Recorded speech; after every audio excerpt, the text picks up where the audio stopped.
Hello peeps and hello peppers and welcome to Miðvikudags Mandala, the Wednesday Mandala.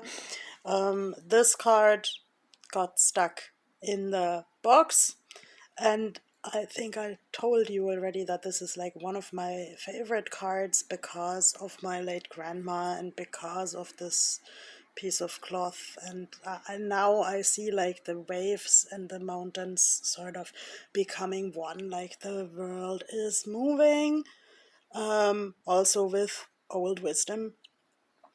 So I actually really hope that humankind will call a little bit more on old wisdom, live intact with the animals. And yes, today I plan on writing the chapter of my book where the main person is like really starting to live intact with the animals, and that's better for everybody.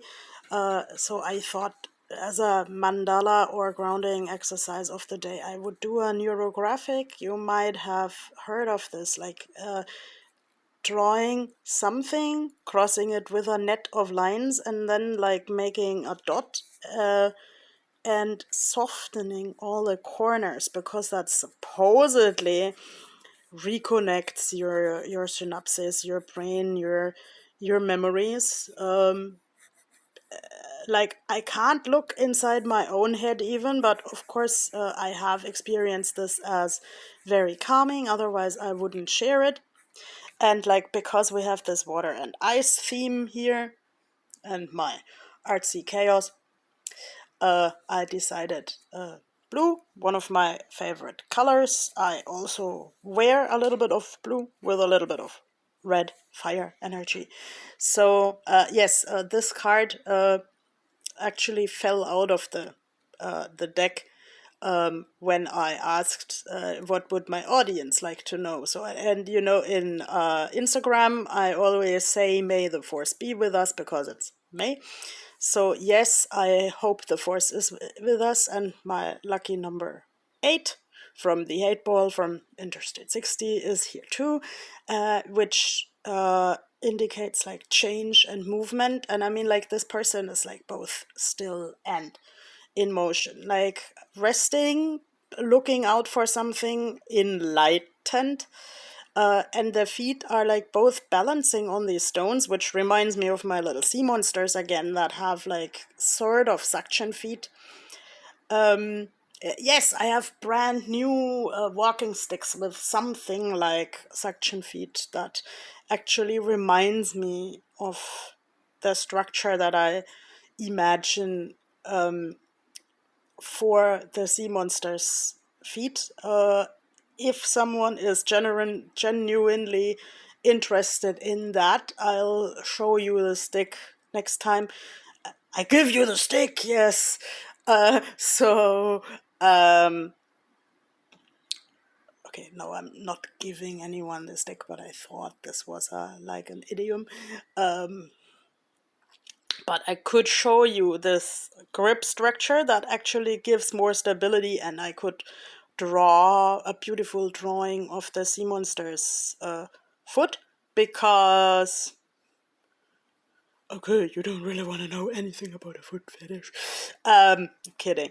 Now the feet and hands of the animal become significant in the communication, and I picture like both the foot of the animal and my stick with like lambella underneath. So it's actually really interesting. Sort of bionic here.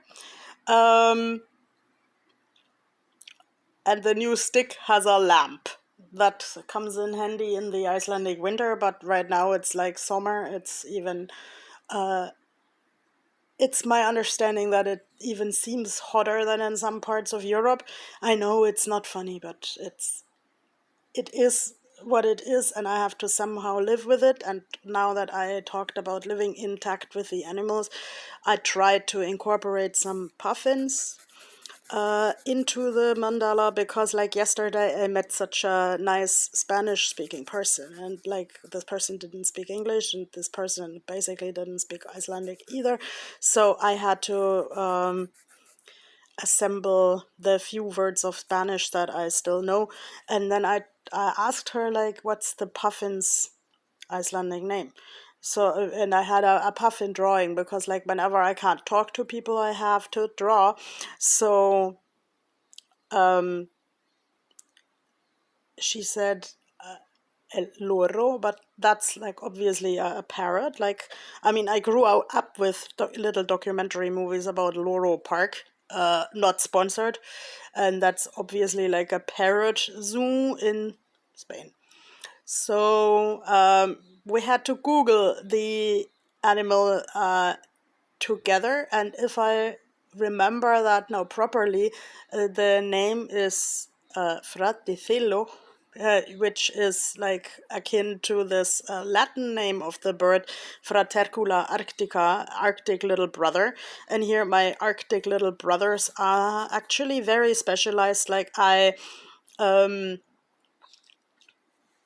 saw them a couple of years ago in a wildlife station, like where there was a tank where you could look inside how they dive, and actually they press the feet really close to the body, so they are really aerodynamic when they dive, and they are really skilled divers. And I mean, when they want to start flying, they basically walk on the water.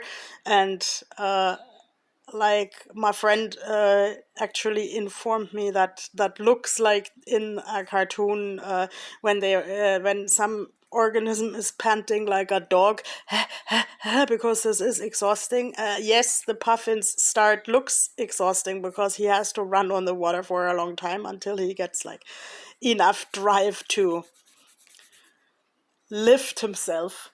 But, like, when he's in the air, he's okay, and he looks like a moth. So yes, I decided to incorporate this picture from yesterday's Instagram about, like, creating solutions to myself, and the start will always be hard, and I am still like a puffin walking on the water. Walk on water, make your sweet, sweet love come true. And I still haven't written as much of the book as I want, but, like, in the head, it's all working and working and working. So now I have to go to an appointment, so I'll hope this will also contribute to a solution in life for me. And I'll see you in the next video, and I wish you a lot of good memory connections for the rest of the week. Bye bye.